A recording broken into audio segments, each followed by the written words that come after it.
to the commissioners meeting for 11/3/22. Dave is behind the combine. 'Tis the season in Kentucky and Indiana, so he'll be a little late. So let's get started with the Pledge of Allegiance. I pledge allegiance to the flag of the United States of America and to the republic for which it stands, one nation, under God, indivisible, with liberty and justice for all. So we're going to change up a little bit. Ben Snake's not here, so we're going to go with Cindy Kirkpatrick first. Sorry Would you about like me to throwing stand that here right or at you. here? Wherever you Wherever want. it's at. Yep. I know that Sarah had given you the pamphlet. Did you guys have specific questions or you just want me to go over it again? Okay. Well, my name is Cindy Kirkpatrick Baker with Geneva Financial. We're a mortgage lender here in Madison, and we've been here in town for over 15 years. And so this program here that my company is offering to all of the Jefferson County employees. So really in a nutshell, if you guys agree to sign on, there's no contract. You're not, they're not required to only use us. But that allows your employees, if they were to get a loan through us for a new home purchase or a refinance, they get $1,000 at closing. So there's no catch, there's no, they have to be a certain credit score or anything like that. It's just if you're an employee of Jefferson County, you go through us for a loan. It doesn't matter which product it is. It can be FHA, VA, conventional, USDA, any product that it is, they get $1,000 closing. So it's just an employee discount program to allow us to partner with you to give back to the community. We do a lot of loans for people in Jefferson County, and so this offers something to your employees of Jefferson County. We've already signed on a few cities and counties. We have Rising Sun City and the Ohio County signed on, and the state of Indiana is pending. So the last form, which is that one you're looking at right there, you can see there's nothing required for you as a county to do other than sign the forms, so we can make it known in our system that all Jefferson County employees are eligible for this. There's no other stipulations. So I didn't know if you guys had any questions specifically, but it does apply to any loan product.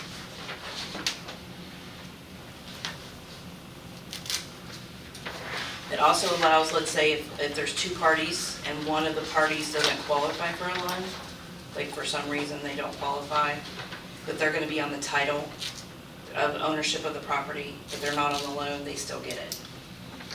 So if you have a husband and wife or two people that are buying a property together and the person that works for Jefferson County actually doesn't qualify for the loan for whatever reason, but they're buying the house with the other party and they're going to be living in the home, they still can get the credit.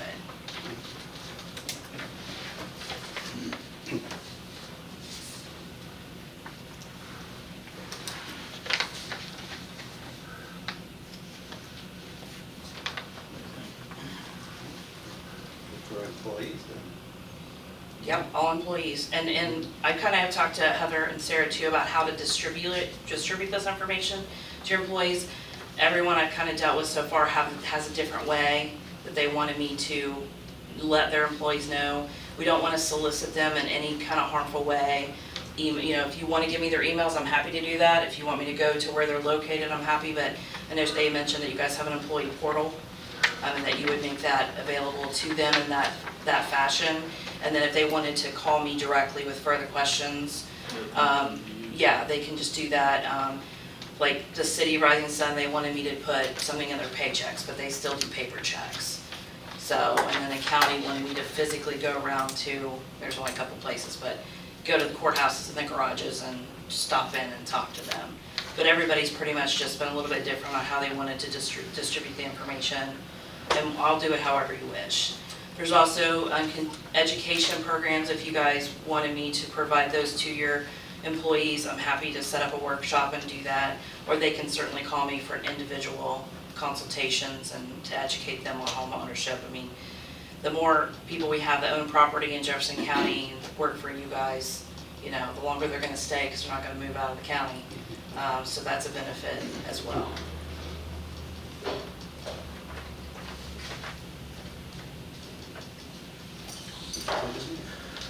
Still gives them another avenue to, you know. I mean, who doesn't want a free $1,000, right? Well, not that, but so much as where they would qualify to get started, to get their Yeah. home, to build some credit. If they're also short funds, this helps. If they're short funds to close for whatever reason, or it'd be closing costs, they can't come up with the money for the appraisal. I mean, I see every day, first-time homebuyers don't realize what they're walking into. You know, they think, well, if I do zero down, I don't need any money. Well, you still need money for inspections and appraisals and earnest money and things like that, and moving costs. So, you know, it just kind of helps a little bit with some of the expenses that they may not realize that they're going to incur. And this is offered to every single Jefferson County employee, full-time or part-time. So if they have a full-time job somewhere else, but they still are a part-time employee of Jefferson County, they still get it. So there's no conditions at all for any of that. They don't have to work so many hours or anything like that. If they qualify for the loan, they get the credit. And this form being signed, I know it seems, you know, why do I have to sign this form, is the question I get.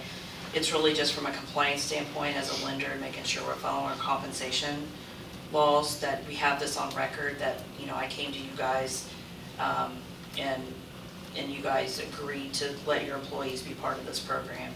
So having a signature on file that this is available to them is really the reason for the form.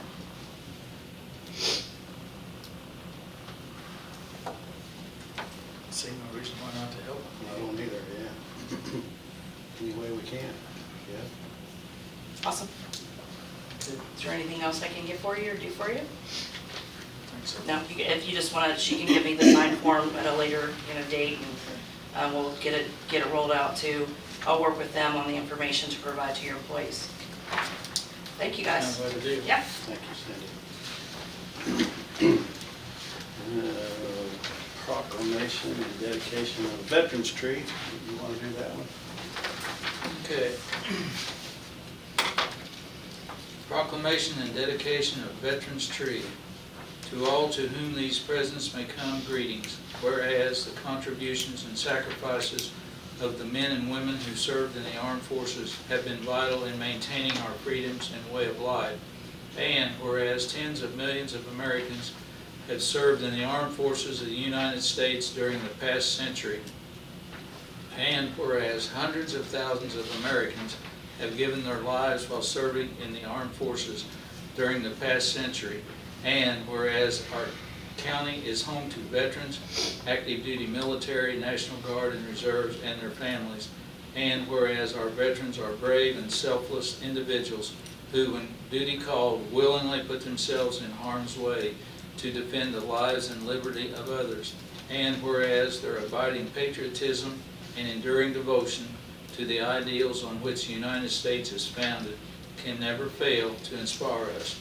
And whereas our veterans understand the important task before the American servicemen and women now keeping watch. And whereas the town of Hanover and Jefferson County are dedicating a tree in remembrance of the veterans, which will be dedicated during a program at the Town of Hanover Park Building on the evening of November the 11th, 2022. Now therefore we, the County Commissioner of Jefferson County, Indiana, do hereby proclaim November the 11th, 2022 as Veterans Day and dedicates the official Veterans Tree of Jefferson County in the town of Hanover. I encourage all people in our state to acknowledge and honor the contributions of our veterans to the principles of democracy, individual freedom, and human rights. Duly proclaimed on the 3rd day of November 2022. Sounds like a good thing to me. So that's a proclamation, so we just sign it here in a few minutes.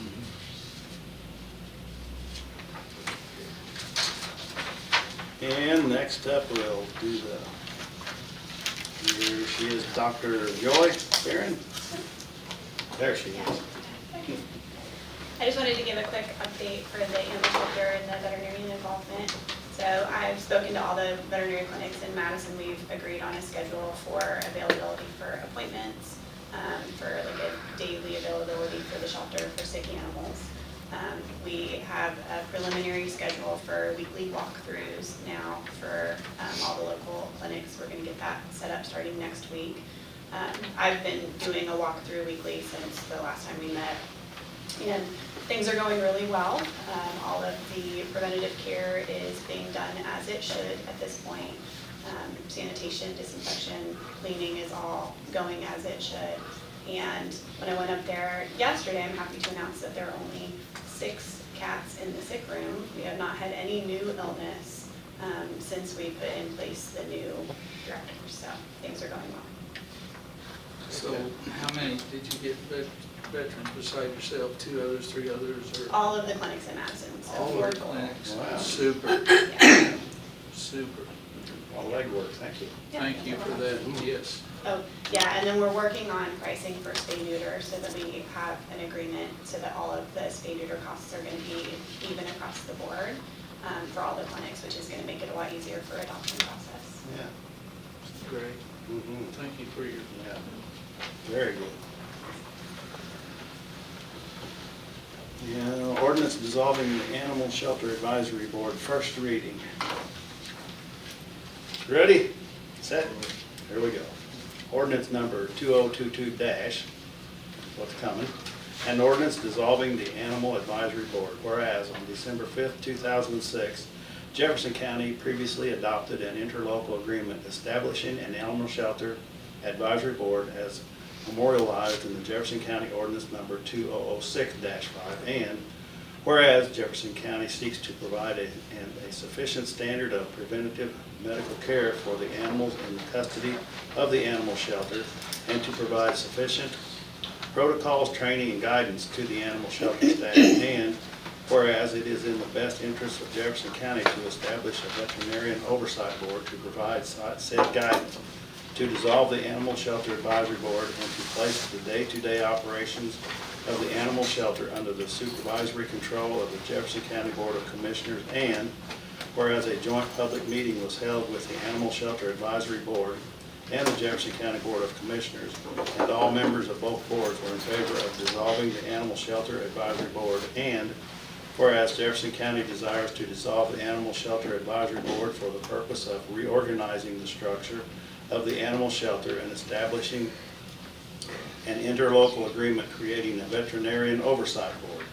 Now, therefore, let it be ordained by the Board of Commissioners of the County of Jefferson, State of Indiana, that the Animal Shelter Advisory Board established by the interlocal agreement establishing an Animal Shelter Advisory Board as memorialized in the Jefferson County Ordinance number 2006-5 is hereby dissolved.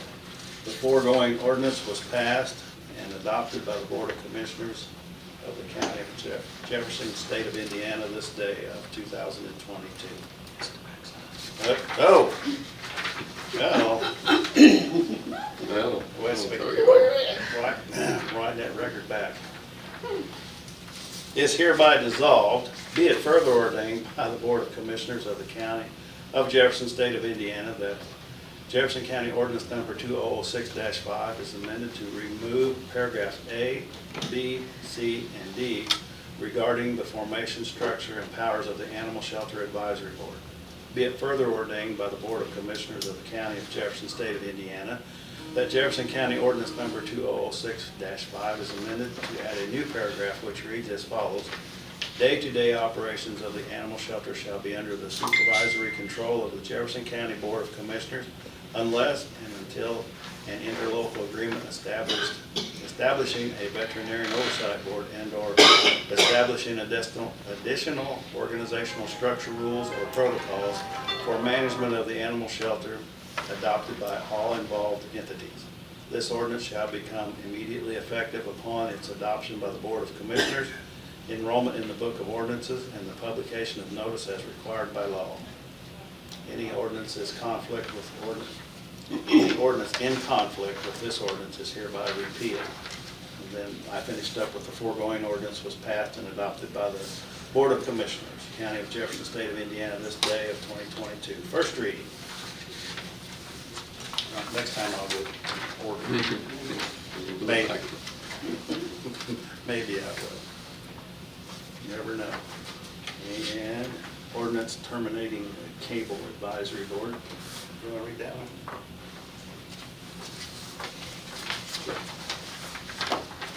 Back second.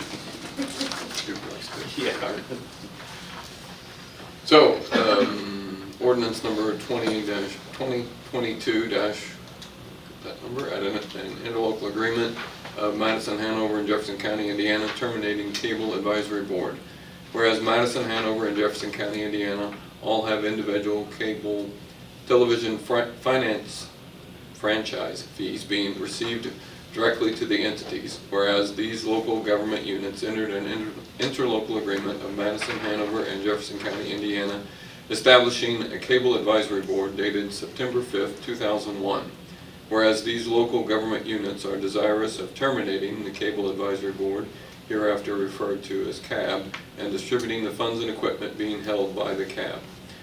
Whereas these local government units are desirous of distributing $10,000 being held currently by the CAB bank back to Jefferson County, Indiana, as it was recently paid into the CAB funds.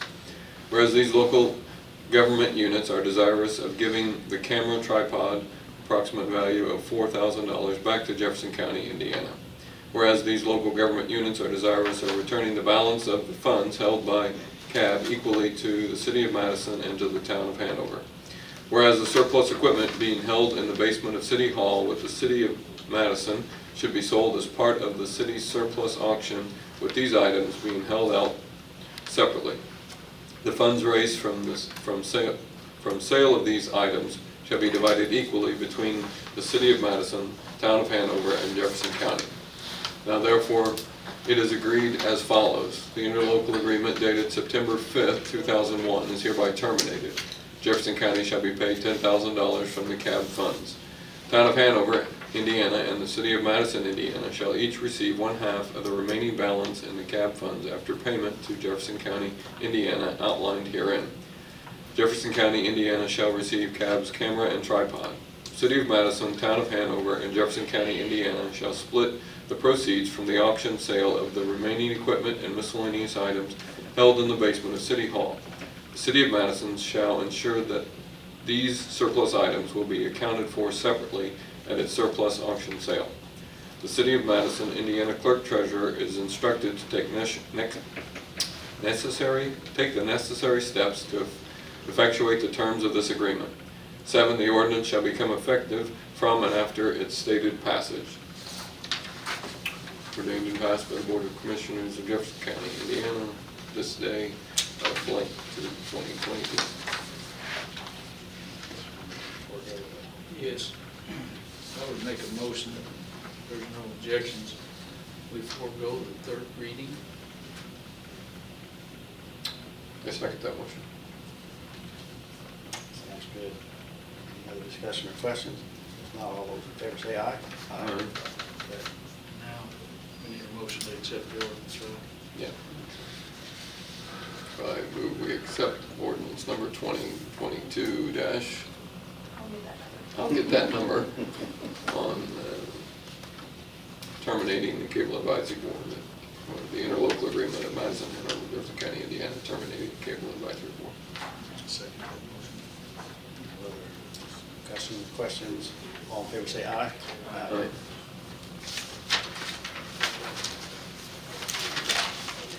And go back to the start. Do the story. Okay. Sorry. You're It's all right. harvest season. Tis the season. like I Although, said. coming across the Kentucky River, there was an ambulance, and I thought it was gonna be worse than harvest season. But it wasn't. They got on 36 somewhere, but it was just halfway done.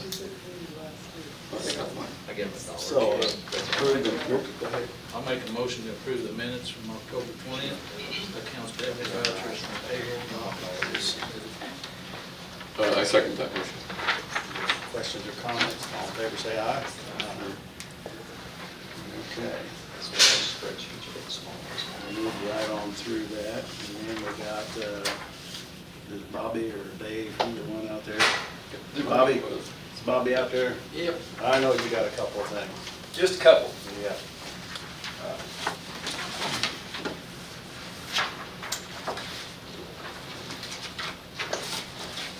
The one that I will start with is for an engineering services contract with BLN.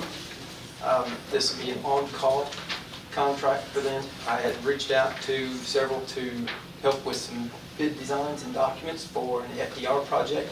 It'll basically be a cold central plant recycling. It's a really long acronym and name to basically reprocess our melons to turn those into a good cold mix blacktop base. Help put the bid documents and things together for that.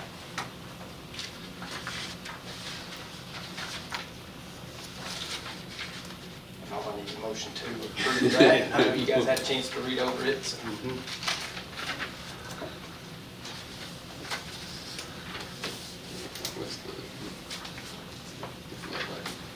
So I make a motion we accept the contract for engineering services with being longest in that. Yeah. For consulting engineers for putting together the bid documents for Midlands recycling plant. Second. Questions or discussion? All those in favor say aye. I've got more roads than I have melons, if you guys were guessing that. Yeah. The other item for business, we opened bids this morning for bridge replacement on 750 North. Those were opened at 9:05. Before I might as well just read them first and I'll come back. That's it.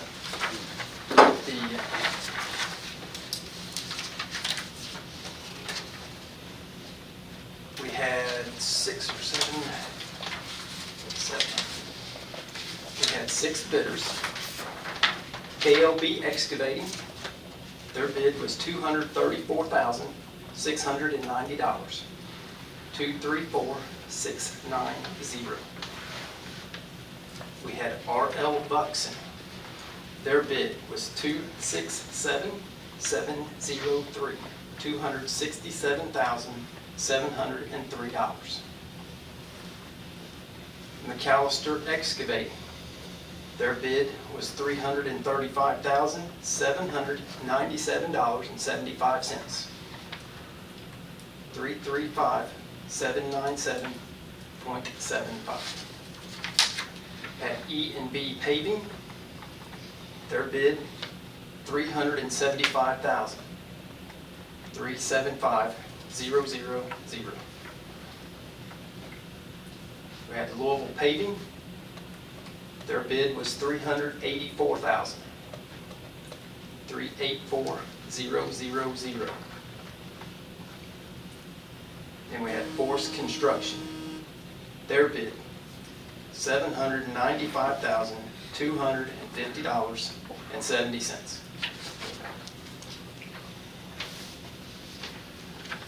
Engineer's estimate was $260,490. 260,490.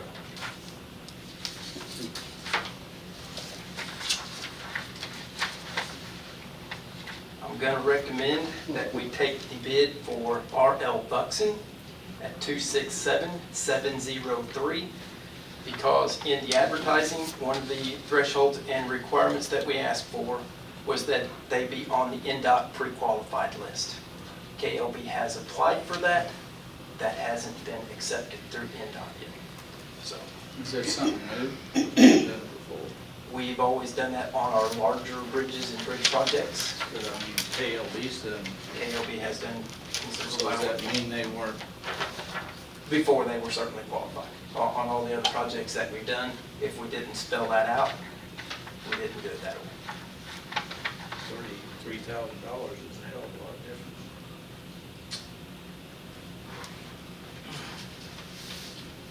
Yeah, 33.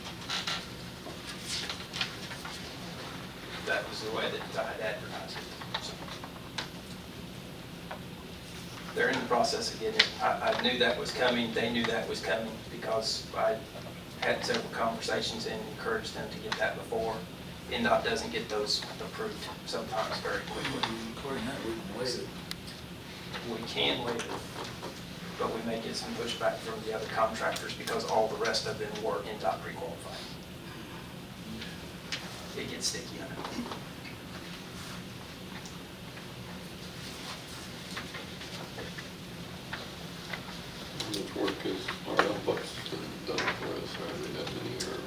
They have applied on several of the bridges in the past, and some of those jobs, they haven't done any directly for me. I do good things in the industry and through all of my resources and contacts, because you guys know I don't take this stuff lightly. If I might, they've done a lot of work for the Madison Railroad, including doing our $5 million railroad bridge. Yeah, Buxton has done a lot with the railroads. They have done an excellent work. Thank you.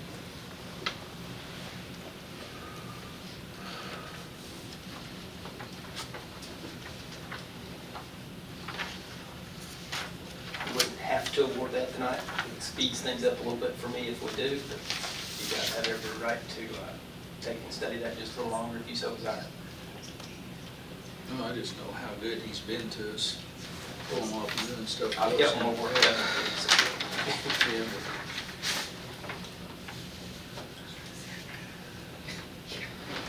Plus it being so much cheaper.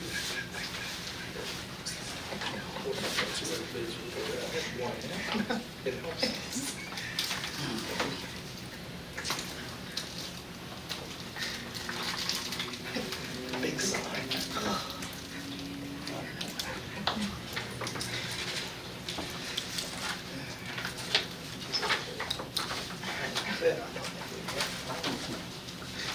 Does run like that.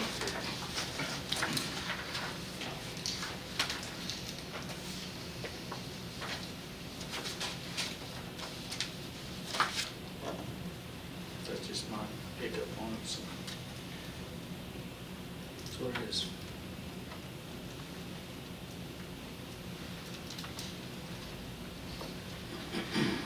What's your timeline? They would be able to begin demolition of it in January, because the steel beams and things, the package won't be here until roughly February to March is what we was anticipating on construction. But they're still ordering supplies and all of that stuff, so there is time.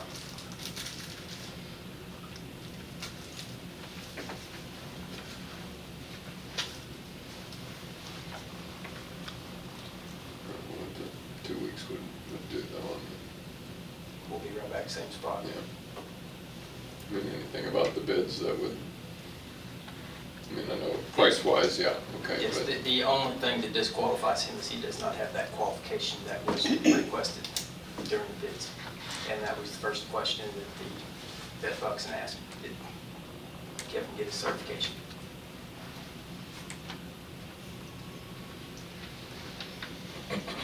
what's involved in that? Sending on things to NDOT to be able to be pre-qualified to do work for NDOT. Okay.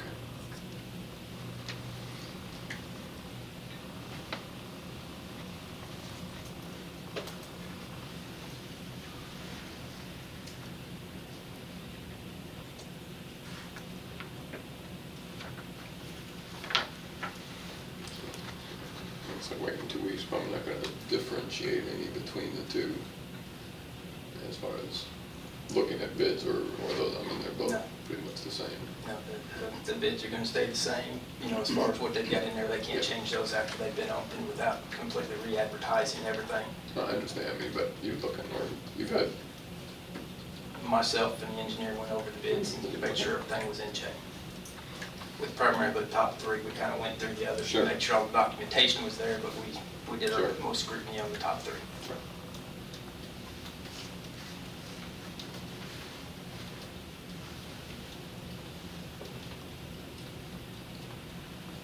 so he knew he was gonna have to get it right, KLB. Did he, could he, I mean, well, I don't know. I'll get to that now. If we go on speculation, you know, I can't say I'm going to get my CDL drop license and start driving a truck without the license, you know, or that certification. You know, so I basically have to go as of today, because then Mhm. if we awarded it to KLB and then he doesn't do that, doesn't have Sure. that in time, then we've kind of put ourselves in a corner and we've kind of lost the integrity of our advertisement. Yeah.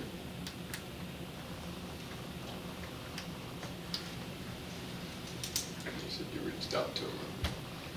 Yes, I did not personally, but Sure, but when we left, the engineer was gonna call him, and I did confirm that he had called him, and he said, yes, that he had contacted him, and he did not have that certification. Certification was not in his bid packet, and it was in Buxton's. As well as you can go to the website and look. It's very easy to track.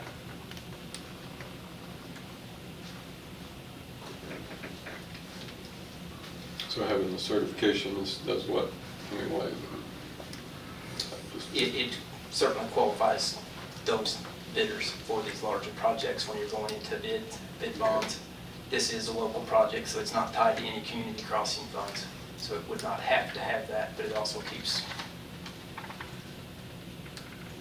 contractors that don't have the equipment and stuff available. And I can't say call NDOT and name 3 other bidders to be able to do that. So that just simplifies the process to make sure I have quality work done. Not KOB does super job for me. You know, it would have been a whole lot easier if Buxton would have just been about $30,000 cheaper. But that's not the way it turned out. Sure. They were KOB was the first one that dropped off the bid. They're always very responsive for me. They do a fantastic job, but the way that is worded, the only way that I could really bring that to you was follow the advertisement that was put out, and you follow everything to the letter.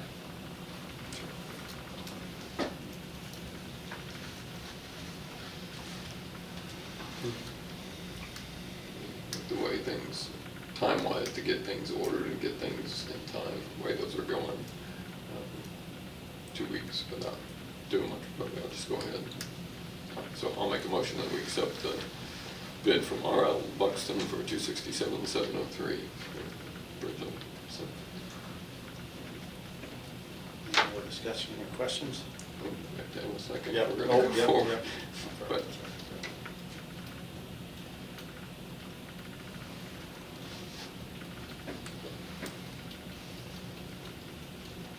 I just have a hiccup with the $33,000, not so much who it is, just, that's a lot of money. But I'll begrudgingly second it.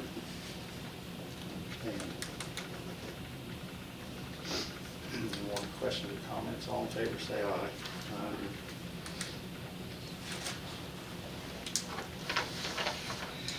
Outside of that, we've just been busy trying to repair the roads, get things ready for winter, get things sealed up, make sure everything's working, and hopefully by having everything working and ready, we'll scare that white stuff away. But it probably won't work, but we'll keep trying. Did attend what's called a road advocate training. It's kind of a boot camp. I was able to do that virtually. So that was a pretty nice course, going over a lot of road preservation and how to stretch budgets as we continue to see the inflation and everything going on. So be able to apply some more of those practices. I know we've been very aggressive with chip seal as well as paving thanks to CCMG. A lot of crack fill, that's the cheapest and best bang for the buck we can get, because if we can stop the cracks, we can stop a lot of the potholes and continue things moving forward. A lot of tree cleanup, ditches getting cleaned out, culverts getting installed. Talking with Troy a little bit about FEMA, still kind of waiting on whether it's going to be a yay or nay, or whether it's going to be FEMA funding or local funding to fix some of those roads. So, do get several phone calls down on the section at Brushy Fork that we still have closed down at the bottom of Tate Ridge. But I was waiting to figure out for sure. I've got about 3 different plans. You know, there's definitely the FEMA plan, and if they will help on the structure part of that's kind of compromised down there. There's a small structure at the bottom of Tate Ridge and a possible road realignment if it goes through FEMA. If it goes through local, we'll be trying to figure out what we can do to get by and get it open and keep everything rolling. So I'm still working on a few of the string bank protection ideas also to put something in there. So trying to find something that's cheaper, more economical than soil nails and availability. You know, as well as a couple options we can do ourselves if there is no funding available. So outside of that, I think that's pretty much all I've got, unless you guys have any questions for me. Sounds good. All right, quiet for meeting. I'll get out the envelope for Buxton and we'll get those signed for them. Okay. Thank you, guys. And we have, is Mr. T. Roy out there? Yes, he is. Right. Hi. Good evening. Good evening, Mr. Roy. Yes. just to tag on to what Bobby was saying, there's no official word on the progress or where we stand with the Brushy Fork area and FEMA. I know that the claims that we made, the team that was here, they validated ours without any issue, but apparently they've run into some issues in one of the other counties. And so there's no official word yet, so you hear from colleagues and stuff, but there's nothing official to report, so better sometimes not say anything. So, the one thing I do want to talk about is we've not lifted the burn ban yet, and I know that I told you guys this, but this isn't an arbitrary, let's run everybody's weekend and all that sort of stuff, but there is some data and some science behind it. And the drought monitor that the first page that you guys saw there, that's updated every Wednesday, Thursday, usually at midnight. But it came out this morning and it didn't change hardly at all. So even with what rain we received those 2 different days over the last 10 days, it wasn't enough to make any changes to the actual drought monitor. The other page that Bobby's got there is the actual hazardous outlook. As you can see, we're still very much in the red along with other parts of the country. So I consulted with the county fire chiefs, I consulted with the forecasters, National Weather Service, and I also talked with the fire crew at Big Oaks out at the Proving Ground. And we use their data, National Weather Service data, and the data that I have access to here. There's rain forecasted for Saturday, so we're going to sit on it for another couple of days. And just some of the other colleague counties around us, for whatever reason, they've lifted some of theirs. So right now we kind of look like the last of the Mohicans, But we also were the county that had a 3-day wildland fire that burned for 3 days, and we had to call on 2 other counties and 11 fire departments to try and come put out for us. So we're a little gun shy, and I don't want to get back into that either. So we're going to sit on it for a couple of days. I wanted to make everybody aware that, like I said, it's not an arbitrary decision. There is a little bit of science behind it, and we're just trying to do what's best for everybody. So, any questions or concerns about that? I mean, obviously it's your all's decision at the end, but I mean, if you guys are okay with that, I'm recommending we at least wait through Saturday and see what the rain does. You consult with fire chiefs again, make a decision after that. So, that's all I got right now. Unless you guys have questions for me. Sounds good. Okay.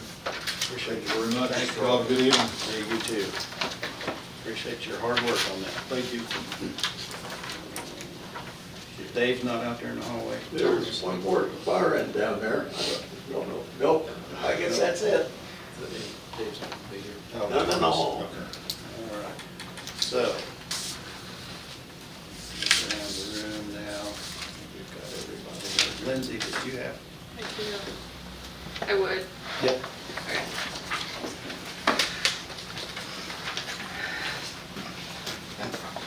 That's all right. So, first off, sorry, I haven't really been here. I coach volleyball, so it took up a lot of my free time for a little bit. But I'm gonna send you guys an email on this as well, like a little more of a detailed proposal, so I wanted to run it by you. So, in June, the software that the Indiana Department of Health had given all local health departments for COVID. So you came in, we would put your name in the system, your information for billing, and it would go away. We didn't have to do anything. We didn't have to bill, we didn't have to monitor, we didn't have to have the payment come in, we didn't have to process it. So it was, I mean, it was really nice. We were doing, 90 to 100 billings a month on average outside of flu season or back to school ourselves. We're now currently doing about 1,200 a month. Yeah, so we haven't really had much time to do anything. We had to reallocate our resources in terms of personnel. We've had volunteers coming in. the workload is just, quite frankly, it's outside of the hours that we even operate.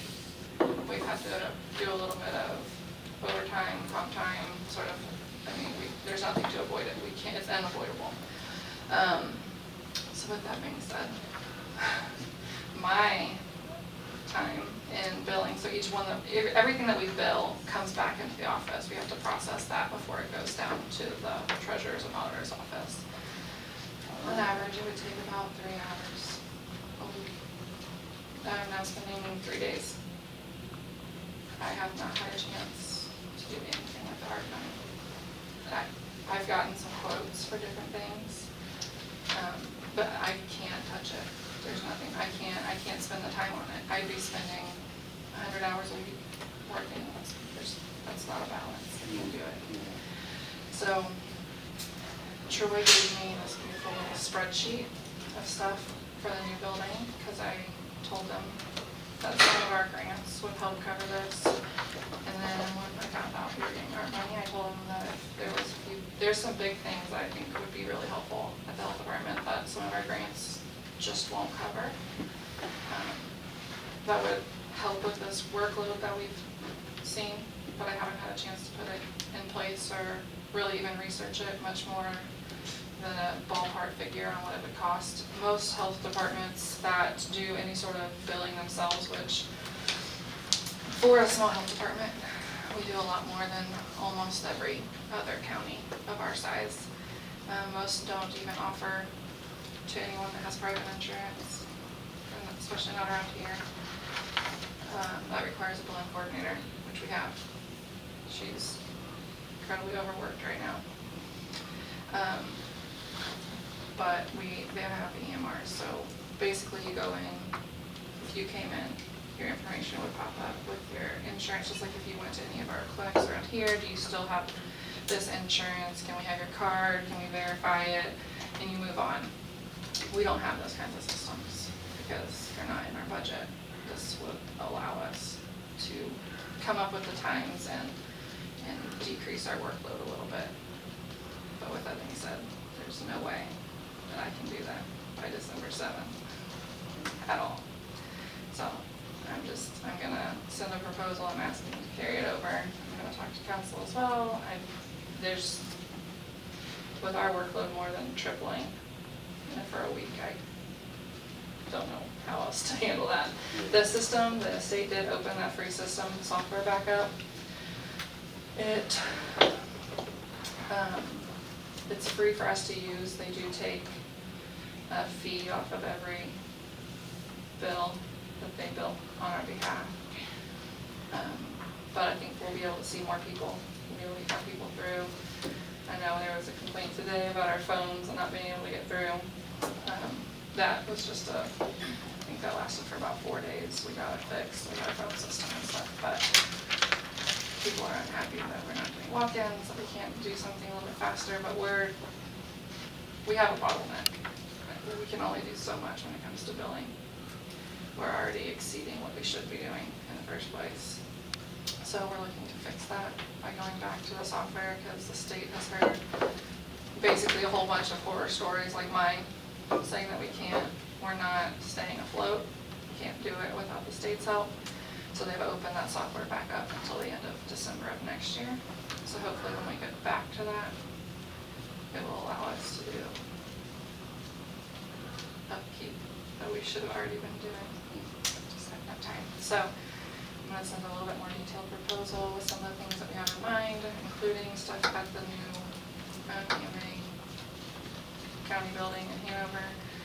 And I'll send it to you guys, and I'm also going to send it to the council. So, that's it. Thank you. Try to maintain. We're getting our heads above water, but it's just because it's slowed down. That's it. But yeah, our volunteers are amazing. Yeah. So if it wasn't for them, we would definitely not be floating. Thank you. Thanks. And I see Erica.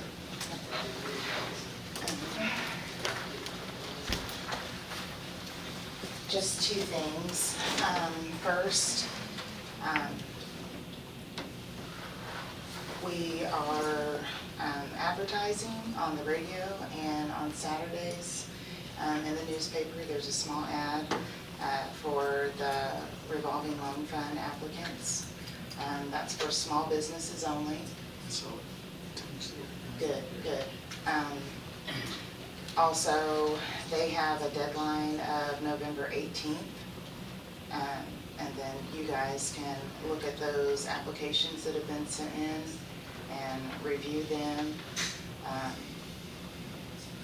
If anybody has any questions, I have put my office line out there and my email out, so they can contact me that way. Also, the Broadband Task Force is running a campaign for November. I sent an email out with a flyer to all county employees and elected officials. If they have an office where the public comes in and views something, maybe a bulletin board, whatever, if they could hang that up. The auditor's office has agreed to help us with handing out these flyers, which the flyers that they're handing out are much smaller. I meant to bring one in, but the convenience of having commissioner meetings at the courthouse versus here, I'm realizing I forget stuff in my office, but they're gonna be handing out those small flyers, smaller flyers. They're on a thicker cardstock, so they're just a little bit durable.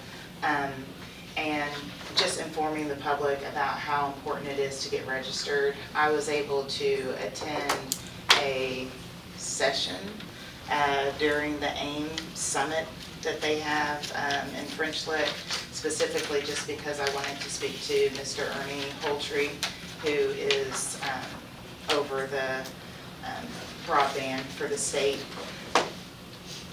There is a lot of money, and that's not an understatement, that is going to be coming down for broadband. Right now, a lot of the money that will come to the counties is still being decided how the states want to allocate that to the counties. But when I was speaking to Mr. Holtree, he did tell me that it's very crucial for the counties to be doing the things that we're doing. It's great that we're already a broadband ready community, that we've got our ordinances in line, that we're having conversations with our task force. In that conversation, we've had some meetings with some local internet service providers that have told us that they have received some additional funds from the state and federally. So they like to do their own press release on that, so I won't say anything other than that, but it is coming to Jefferson County. And when those internet service providers receive that money, they have a portal that they are able to look at to see which locations in the county are really suffering, and that portal is what we're trying to get people to register through. I know that it's annoying and it takes time, but we're not going to know your address and that you don't have internet or that you have slow internet until you put that in there.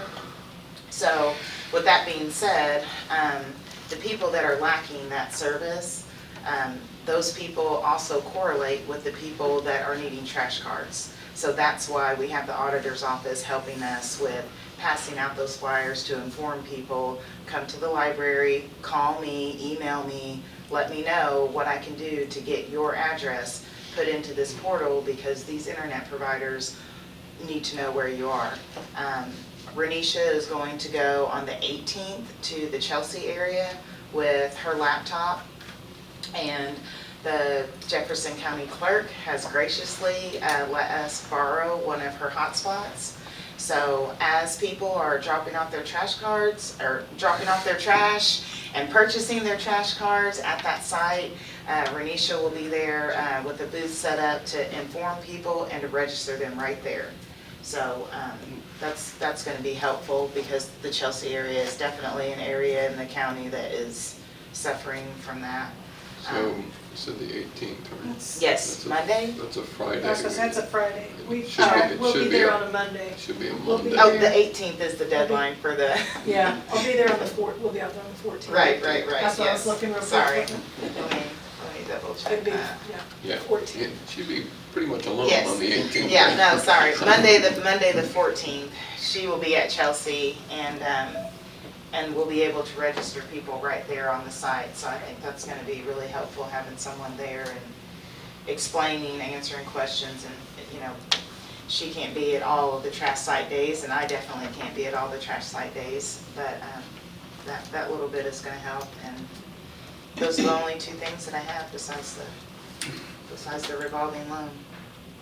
You're doing We good. can get those cardstock, those flyers out that some of the other points just had. so- Right. Well, we're handing them out at the office right now, and then I know I'm working 3 of the, Okay. I'm So doing you're- Chelsea, DuPont, So you'll and I be- think Rikers Ridge. I'm deputy, and then Kristen's doing Rikers Ridge, but we're all breaking them up, so Eric But brought a you'll big have- stack, we're okay. taking them with us when we do Good. it, Yep, and the flyers that.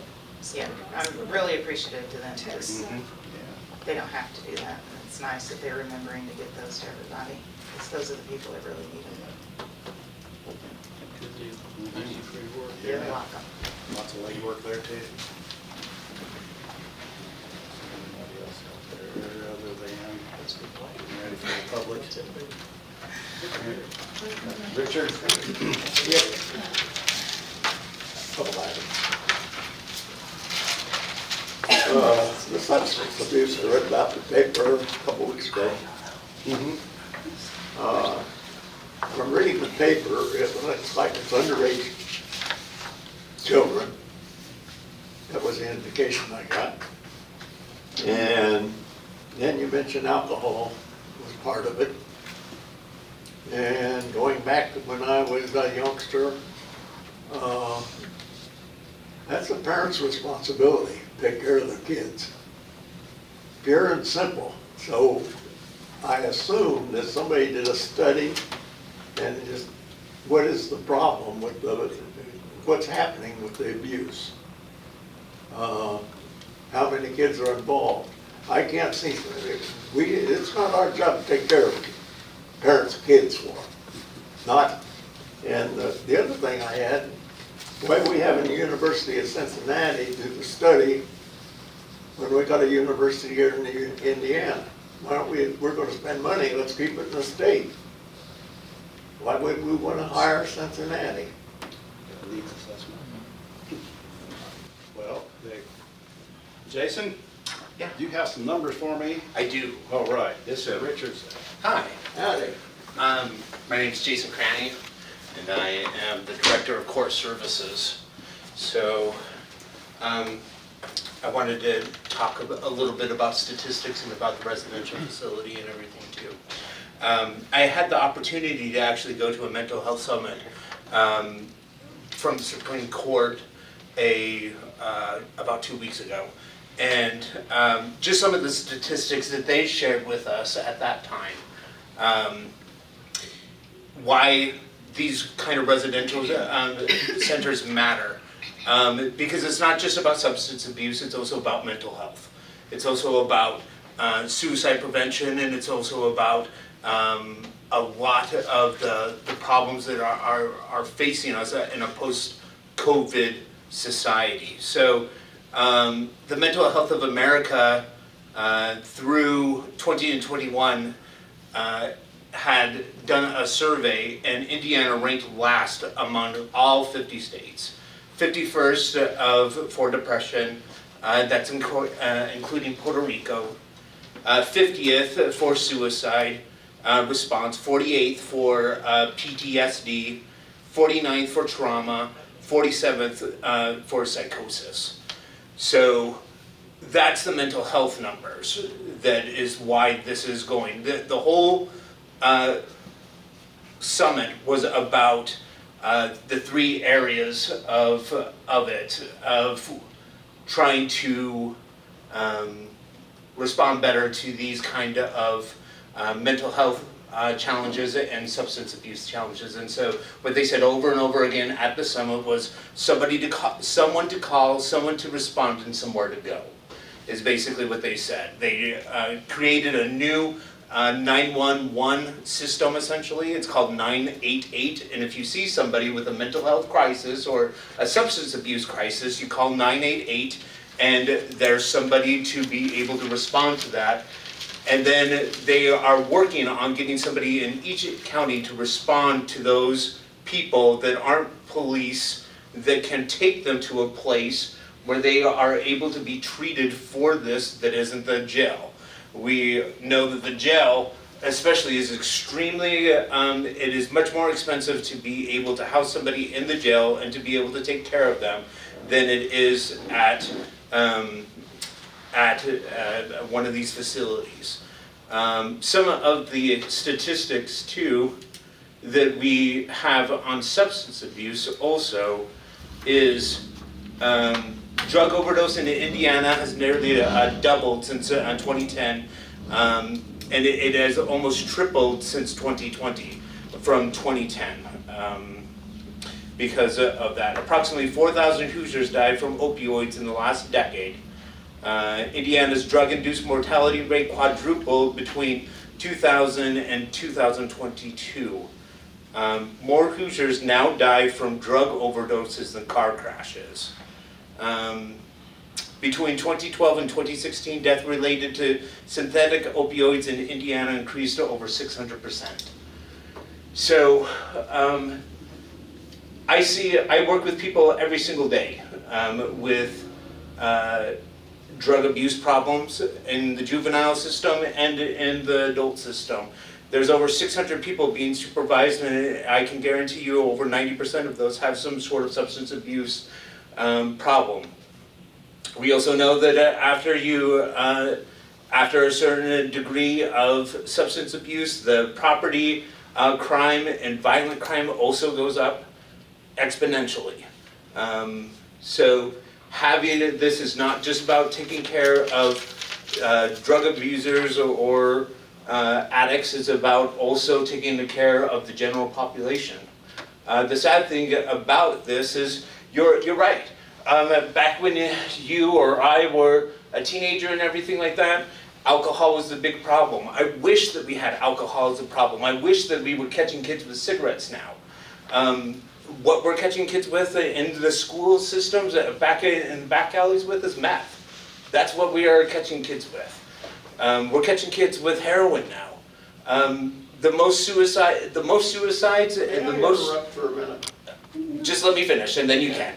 The most suicides and the most overdoses that we see are from the younger kids, 15-year-olds, teenagers, kids that have a lot of peer pressure, try it once, don't realize the problems, overdose, and die. That's the number one problem that if you look at any kind of overdose statistics and everything like that, those are the ones. It's not the parents' fault. They give into peer pressure, they go to a party, they're trying to fit in, they try a drug, and they die.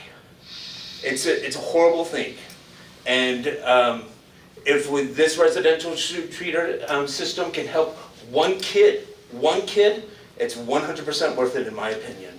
There's no doubt in my mind. I work with people every single day that have addiction in them. And when I say I work with them, I don't mean offenders. I don't mean people that are in the system. I mean in my office that had addiction, that are now a recovered addict and are tremendous individuals. People that I love working with every single day. And if one of those people died of an overdose and I didn't get to know them, I would be a worse person off because of it.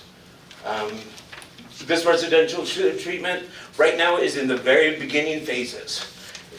We're doing a needs assessment, and the needs assessment might come back and it might say, you don't actually need a residential facility. That's why it's important to have it.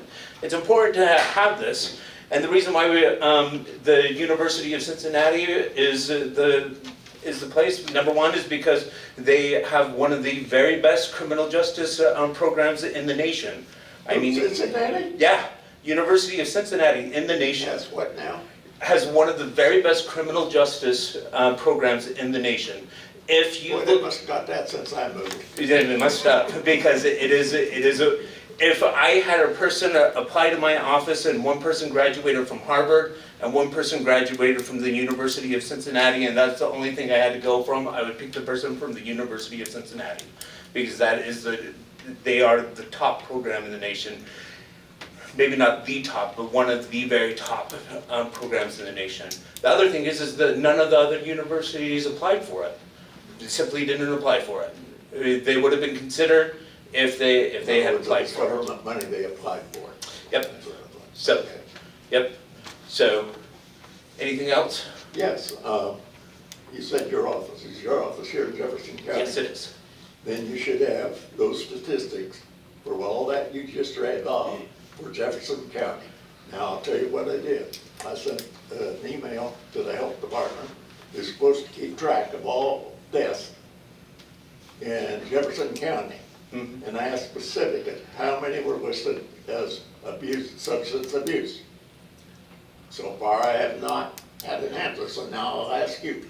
I want to know the total number of deaths in Jefferson County, because all of the Indiana statistics is up around Indianapolis and those counties. It's concentrated there. Now, I don't say we don't have one here, but I go back to the same thing. That's a parent's problem. That's not a county, that's not my problem, that's not my money's problem, that's their problem. So if they've got substance abuse and the police pick them up or have to treat them, that bill goes directly to that family. And if they can't pay it, put a lien on their property. But I shouldn't be paying for anybody that can't take care of their own kids. I raise my kids and they don't substance abuse.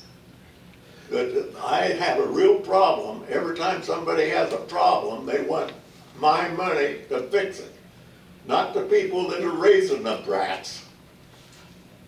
They should be the ones paying for it, specifically.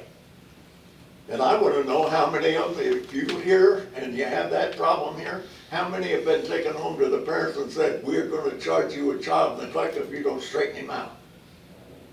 How many? Give me statistics on, I don't want to hear about the country in Indiana. I want to specifically Jefferson County. The number, the hospital cases, how many times? Like Cincinnati. Cincinnati University, there's something to do about the treating these kid overdoses 3 or 4 times a day, the same kid. They're making emergency runs to treat them for drug overdoses. But they're not doing anything to read. No, number one, I don't have any faith in Cincinnati, period. I lived there for a lot of years.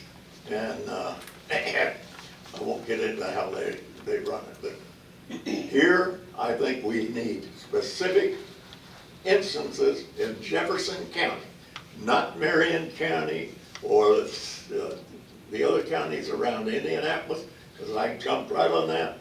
And I could find no statistics.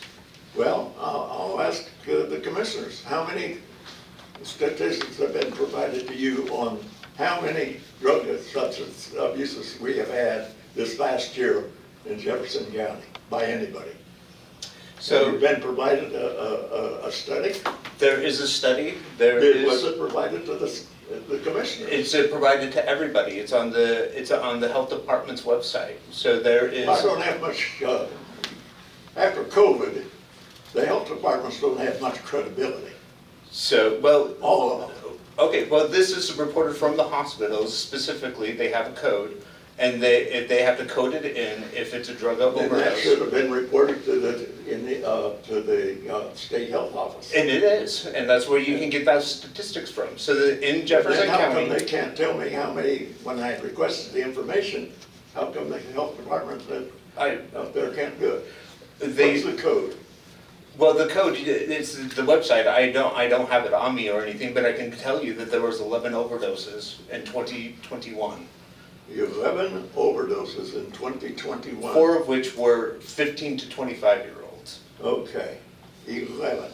And you want to spend how many thousands of dollars to study because we had 11? Something's wrong here with my math. Those are just overdoses. Those are deaths from overdoses.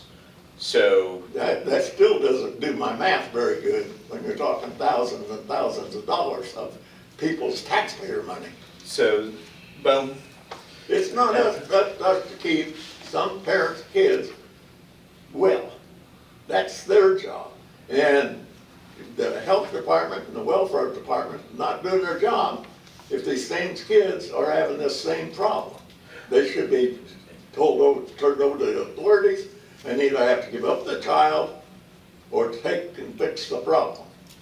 well, that's what we're trying to do. We're trying to, Oh, we're yeah, trying my to fix money. the problem. I don't want to fix with my money, I want the person that has the problem fixed. So they are charged for those services that they get, and they are billed through insurance or through other means. When And that money, then you the need my grants, money. the grants are also providing a great amount of the services. There's a great push for these kind of residential centers, just not on the federal level, but also on the state level, that is going to pay for it. I don't believe you're going to see a tax increase because of this residential center. They gotta come up with the money somewhere, where they gonna get it? That's what I just told you, from grants and from the federal From and the state federal level. government, who pays the federal government? Everybody does. My money, Not just your money, my money too. that's right. So- And they waste it. Well, that's your opinion. I No, don't it's think not that, an opinion, I don't it's a think fact. that, but I don't think The that. Health Department of the United States government has no credibility. I'm Okay. sorry. I think we. But anyway, I'll jump on to my next one, but Can I address something that he said there? yes. I disagree with you. I'm a parent. I also raised 2 nieces, and you're talking about taking them away and put them in foster care. There was a situation recently where the foster care system, I was a part of a child having to be removed from a home because I knew as an individual, if you know of abuse, you have to report it. I did. There are very few foster care systems available. This child was going to go 100 miles away in Ohio because there were not enough homes here. So it's not the child's fault. And you say the parent. Well, I understand what you're saying, but as this gentleman said, I'm sorry, I don't know your name. I'm Jason. Jason, I totally agree with Jason. We are not 100% under control of what our children do. Back in 2002 to 2004, I fought. I went Indiana, I went Ohio, I went Kentucky to get help for my son. And my child was the only one that wasn't court ordered. He was in no trouble with the law. He was not court ordered and was trying to seek treatment, and there was very little treatment to be found. And in the end, I buried him in 2004 from suicide. So I think I know of what I speak. I tried everywhere a mother could try for help for him, and I had the top-notch insurance that paid for it. But we are extremely, extremely short of help.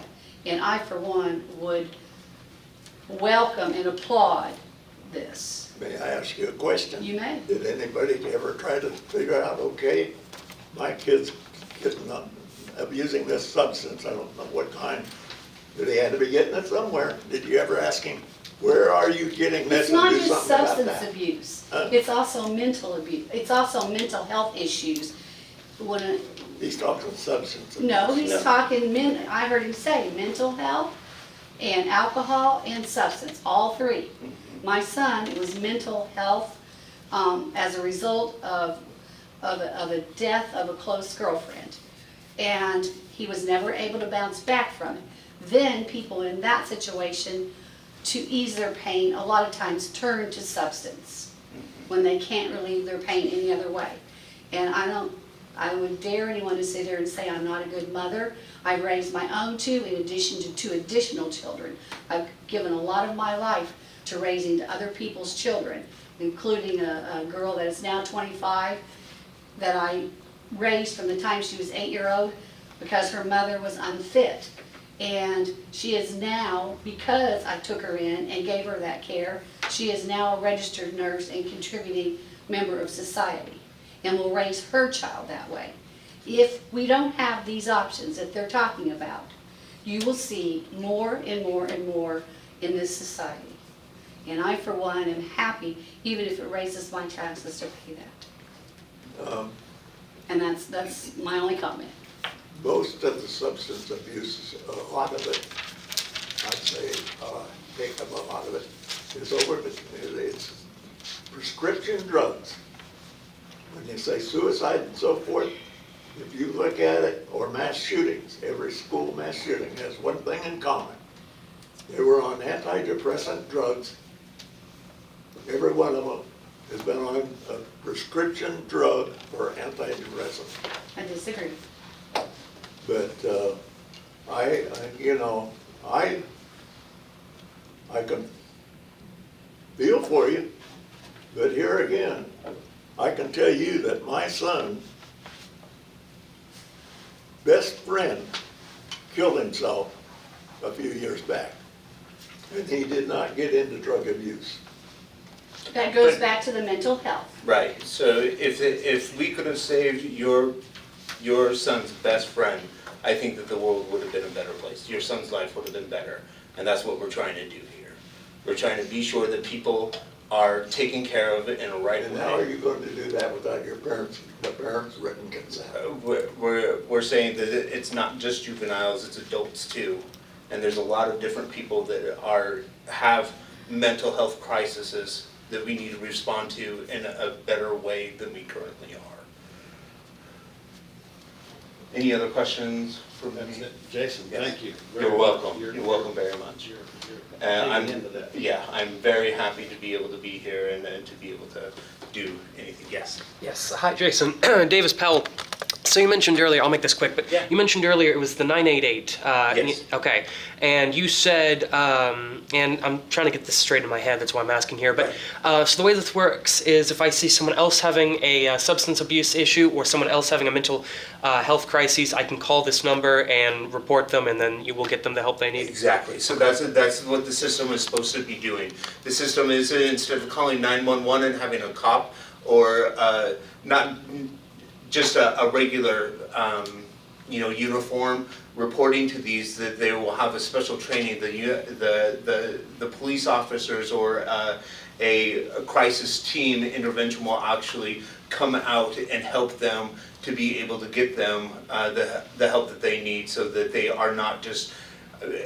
When you're a uniform officer, you are trying to deal with the problem as quickly and be able, as quickly as possible, and to be able to get them into a safe location. If the only safe location that you can think of or that you have available to you is the jail and a padded room, then that's where you take them. So if you have another option to be able to do that, and I'm not saying that there's not people that need to go to jail and to be observed in a very restricted environment, but I'm saying that if there is people that need to go and have treatment, a lot of mental health people, schizophrenics and other people, they get off their meds. The second that you get them back onto their meds, they are some of the greatest people that you can meet. But it's just when they get off of those meds. And if we have a place that we can take them to, then we can deal with those situations much better. Okay, and is this is weird, is this a government agency or is this a private agency that does this? So right now, the first stage of it is the 988, and that is going to be, it is a central call center, but what they are trying to do now is they're trying to do training for individual police in every county to be able to have that a person to respond to, and then they're pushing hard for residential facilities in each and every county to be able to take them to a place. So, and the Supreme Court of Indiana, a lot of the federal government is giving up funds so that they are able to have a facility where we can take people that need this kind of assistance. Okay, and two more questions. One, can I speak with you after, Jason? Yes. And two, what determines a mental health crisis? Could you provide a couple examples for me? So a mental health crisis would be something that you would see on the streets. I mean, I hate to use dramatic cases, but sometimes you see people that are high, that are obviously having, talking to themselves, screaming, having arguments with themselves, that kind of stuff. You see some strange behavior that way. I mean, there's a lot of people that you see that are, just off. Or another thing that it could be is that your friend, you've noticed in them that they are extremely down, that their behavior is off, that they confide in you, that they're giving you their personal effects and stuff like that, and you believe that this person might be in having suicidal thoughts. At that point in time, you could call 988 and they would refer you to services or be able to get you some additional information so that you could help your friend. Okay, thank you so much, Jason. Yeah, you are welcome. Crime-related drug, Yes. it's through the roof too. It is absolutely through the roof. And that's the other thing that you, working in the criminal justice system, you realize that a lot of property crimes, a lot of burglaries, a lot of those violent crimes that happen are either accompanied with drugs or in order to be able to get more drugs. You know, they still to be able to support their habit is essentially what it comes down to. Kind of fills the jails up. It absolutely does. It absolutely fills the jail up. Build a new one. Yeah. Hey, you're in this boat too, buddy. I know. That's what I say. I only had two other items on my list. Oh. One is the Second Amendment Preservation Act. Still not passed yet. It's been over almost 3 years now. Yeah. What's the holdup? You took it under consideration? We have considered it. Yeah. We also have considered a state and federal lawsuit that's ongoing right now that prevents us from really moving forward until these suits are settled. Wait a minute, where? Huh? Where? Yeah. Jefferson County. There's a state lawsuit. That doesn't have anything to do with it. Yes, it does. It has everything to do with the ordinance that we presented. Since So, the Bruin decision, I think we might have some problems with that lawsuit, but anyway, that wouldn't prevent you from having a Second Amendment preservation that says that you will not enforce federal law. Your lawsuit has nothing to do with federal law. That's between the county and whatever, the zoning board or whatever. But the Second Amendment Preservation Act has nothing to do with that lawsuit. And I looked at Missouri's again. our attorney says differently, and so, our attorney says differently, so. Well, And we can pass ordinances all day long, but if the sheriff's department doesn't enforce them, so, you know, we've got multiple. I know the sheriff should not be enforcing federal law. That's not his job. That's my taxpayers' money. Elected official. Hmm? He's an elected official. He's an elected official and he's the chief law enforcement officer of the county. Took an oath to defend the same But constitution. I guess then I'll ask the two candidates if they believe that they should be doing, enforcing federal law, and I'll determine which one I'll vote for here this 8 days or 7 days from now. And the other thing, we need another law. You're gonna like this one. Another law. That there's a law that says that in Jefferson County, no Chinese-owned corporation or company can come into the county and buy farmland. They're doing it all over the country. We better get ahead of it. These are Chinese companies, absolutely, and they're buying up farmland and businesses in different parts of the country that are still under the sovereign control of China. And so we should not be selling any land to Chinese companies. And that's all I have today. Okay. Except I want a preservation act. I know you It do. has nothing to do with your law. Well, you can say that, but Okay, Maybe we well, gotta get you. if you're gonna act like a Attorney bunch of together. Democrats, I guess I'll vote for Democrats. That's what's happening here, because you look it up. Your lawyer is wrong. I hate to tell you that, but I think he's been wrong a lot of times. I don't know who he is, don't care, but I think that maybe you might need a new lawyer.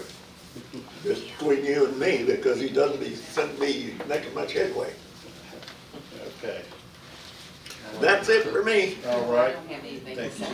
you. All right. I'll just take a moment. Yep. It kind of ties into what Jason was talking about, but this is just a couple of pages that I printed off on a study to do with the, it's titled Economic Burdens of Child Maltreatment in the U.S. and Implications for Prevention. To me, I wanted, and this is the rest of the study, it's like 40 pages. I didn't want you to say I just took part of it out or anything, but basically, my point is, I believe by reading this, and especially if you go to the next page, it's underlined, it shows you how our children come under economic development.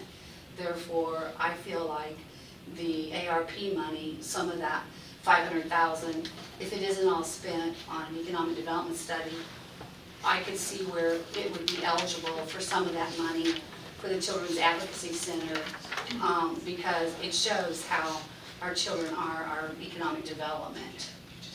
And that's all.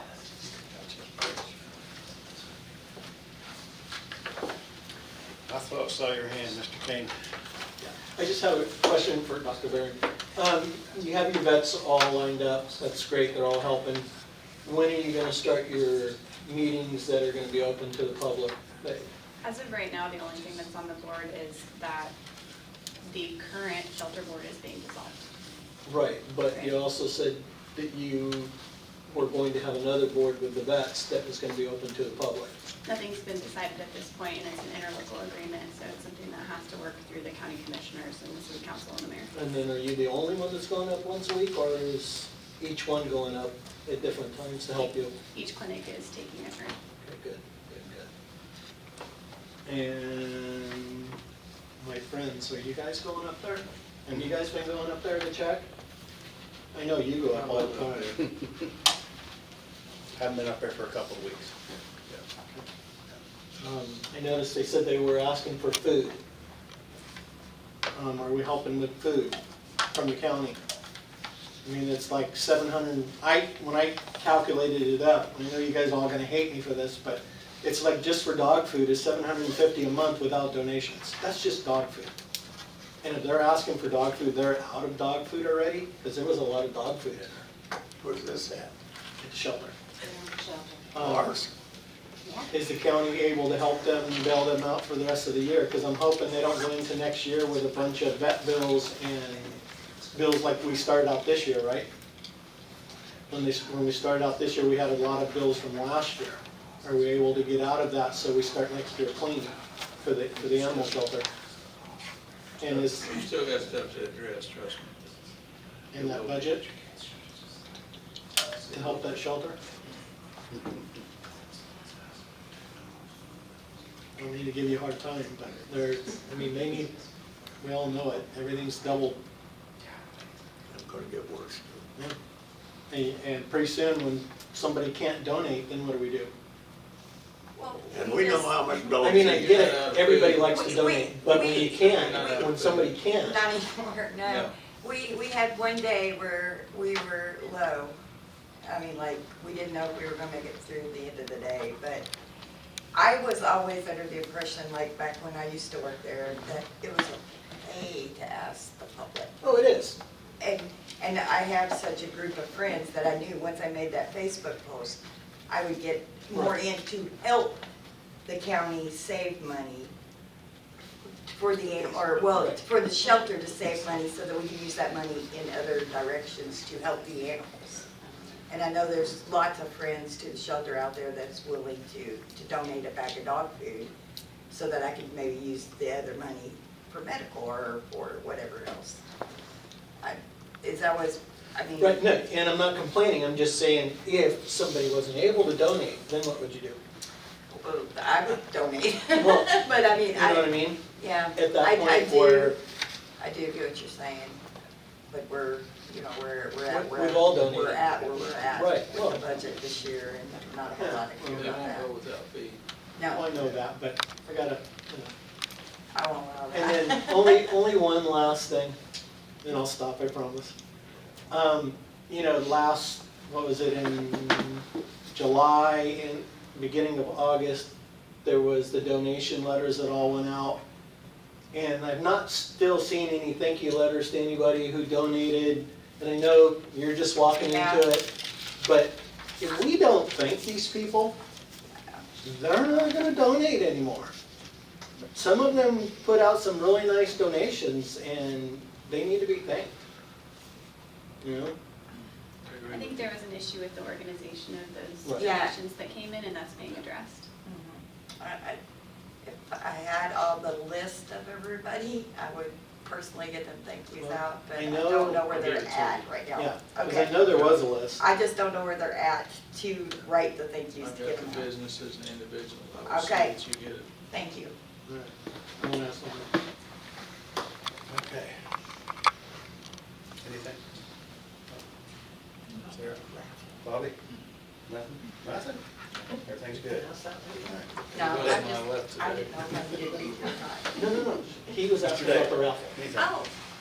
So the, Oh, we got one started. Well, when we advertise it, We are. We're getting it out there. so on the 18th of November, we'll have the kickoff meeting with the offices in the county on stormwater management, just getting input from them so we can start that. There will be something coming out shortly, kind of a frequently asked questions on what all this is going to involve so the public can see that. Hopefully that'll be out probably early next week or so, we'll get that taken care of.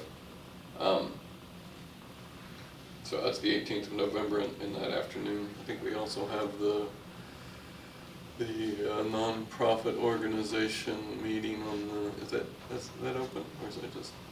Okay, so we will be evaluating the applications we've received for the funding that's in the, for the nonprofits. So we'll be going through that, so they should know by the 1st of December. So. What? And I did late this afternoon receive the scope, as they revised it. I think we still have some things we're gonna have to talk to them about, so, but for this economic evaluation study for the proving ground. So we've gotten one step down, but hopefully we get a couple of things squared out, and then we'll be able to send it to people and let them see it. So, that's it. That's it? I don't have anything. Motion to, unless you got. Keep it quiet. I second it. All in favor, say aye. Aye. Thank you all.